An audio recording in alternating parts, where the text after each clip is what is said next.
Hello, my name is Tom from Editors, and you're watching Sick Radical.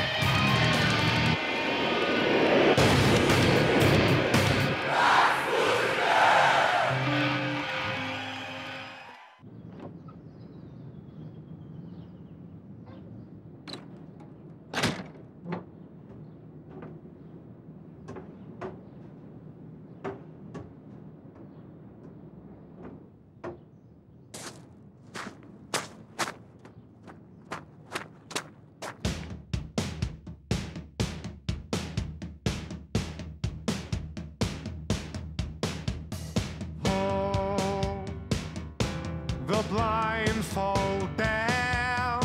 Welcome back once again to Portugal. Hi. I'll take you back to that day, the first day I met you. I met you on stage. Tell me, how was it for you? It was great. Yeah, I remember Super Rock very fondly. It was the first time we come here, and yeah, the crowd left an impression on us. So hopefully we left an impression on them as well. Yes, you did. I must tell you did. Tell me a bit the differences between Backroom and then how's it start? It was still very much the same band, but we tried to do new things. You know, it's a more textured record. It's bigger sounding in places. We tried to use instruments that we hadn't used before, so a piano or acoustic guitar, there's strings on there, there's choir on there. So it's the sound of us trying to flex our muscles a bit, I guess. And tell me a bit about the production as well, because you used a different producer, didn't you? Yeah, I mean, we worked with Jackknife Lee, who we'd worked with briefly before on the re-recording of one of our songs, and he was kind of the one guy making the most noise to us to want to do our record, and we tried a couple of songs out with him, and we kind of fell in love in a way. He's an amazing guy, really good fun and a genius, and yeah, it was. He pulled the best out of us. He becomes part of our band for that 2 months or however long it was. And then how's the start? I saw this 3 songs, really punchy songs, like the first one, like The Smoke Is Outside.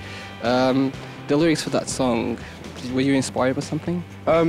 Yeah, I mean, that's something I remember from when I was a child. You know, I didn't go to hospitals that often, but when you do go, when you're a child, that leaves a lasting mark. And the people outside who are ill having to smoke was something that it just came back to me when I was writing the words for this record. And yeah, it's an image that stuck with me, I guess.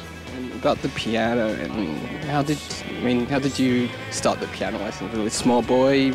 I did actually play when I was a lot younger, but I kind of stopped when so then I played the trumpet, and then I picked up the guitar, and then, but no, basically where I was writing the songs for this record, which is different from where I wrote the songs for the last record, there was a piano in the corner of the room, so it made sense that I started the songs on that, so it kind of filtered into the record a bit more than we expected it, I guess.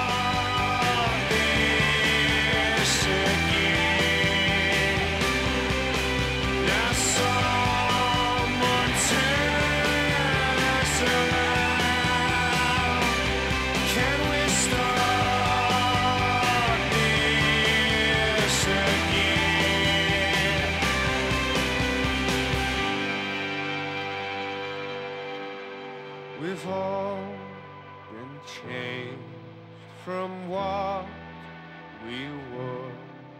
Our broken hearts left smashed on the floor. I can't believe you if I can't hear you. I can't believe you if I can't hear you.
Tell me about this. I see it like a big difference between the videos from Back Room from now. Like this one exclusively online rat race. Well, I'm sorry. Yeah, the Racing Rat. Racing Rat. Yeah, sorry, okay. Sorry about that. Racing Rat is completely different. Like a little bit more American input there. Well, we were in America. We were outside. I mean, that. But do you know what I mean? Yeah. I mean, well, I don't know. You know, we had an idea come through, and that was where we were at that point in the time in the world. So we had to do it there, and it does look kind of big, open, like a little film, really big open space. I mean, it was done in the suburbs of LA, and it was a very hot day, and it was good fun. You know, that kind of stuff's like, I don't know. You can't take it too seriously, but you know, it's good fun trying to. Not be actors, but you know, go as far as you can without looking like a dickhead, really. To be honest, yeah. Some people would say I look like a dickhead, and that's fine. Come on, nonsense. That would be nonsense. Even more, this is your first time, your first gig, just your gig here. But is there a difference? What do you think about festivals and doing your own gigs? Well, you do have to condense things slightly in festivals, and you know, sometimes you only get 45 minutes or less. Sometimes, maximum of an hour, really, and. You have to play the hits, you have to play the songs people might recognise, and at your own show, like we'll do tonight, and hopefully we'll come back and do more, you can kind of show the different sides to you, you know, play the slower songs as well as the fast songs, and try and take the audience on a bit more of a journey, I guess, you know, ups and downs, and have a big light show, and you know, try and make an enjoyable night out for everyone, you know. What about you? Are we going to have piano tonight? Of course, yeah, on some of the songs, yeah. Yeah, because it's nice. I just saw that little footage of Jay playing the piano. It's really good. And I saw this interview of you on Q magazine in the studio. Okay. Take me back to the studio and how you work all together. I mean, this record was different to the first record. This one was, you know, I start the songs on my own, and I write the beginnings of the songs on a piano and acoustic guitar. And then I send those little recordings to the band, and we try to make them into Editors songs, you know, and all put our inputs in and our ideas and talk about them, discuss them. And so for the Back Room, we were doing that in the rehearsal studio. But with this record, we didn't really have time. We just went straight into the studio and kind of developed ideas from nothing a lot of the time, you know. And so it was kind of exciting, you know. We did a lot of experimenting, and it was good fun making all these weird sounds and trying to make these songs come to life and being pleased with the results. You know, it's a.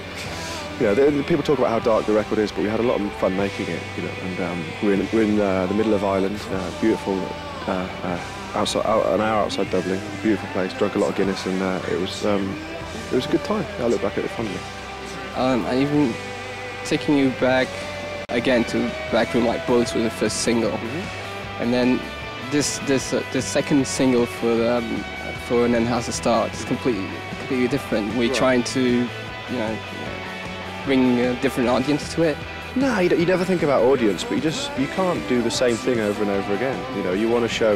You know, I think songs like Bullets and Ends of the Start, you know, they have something in common, but they're also different. You know, so you know, there's something that's you know, that is us. You know, there's something you can't put your finger on that people know that is Editors. But it's just the way us, as four people when we play, it kind of comes out. But you don't want to just keep making songs that sound like Munich, or keep making songs that sound. You know, you don't get any. Well, we don't get any creative satisfaction from doing that, and I hope fans of our band like the fact that we try to try new things and push ourselves and go to different avenues, and you can't keep making the same record over and over and over again. You just end up being Oasis.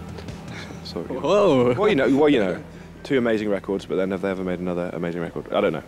Not in my opinion. I think like you, because I'm a Blur guy. So. Well, I love them both. I loved Oasis and Blur, and but the thing is, I still love Blur because they have evolved and developed. Well, that kind of proves my point, you know. Thank you very much for your time.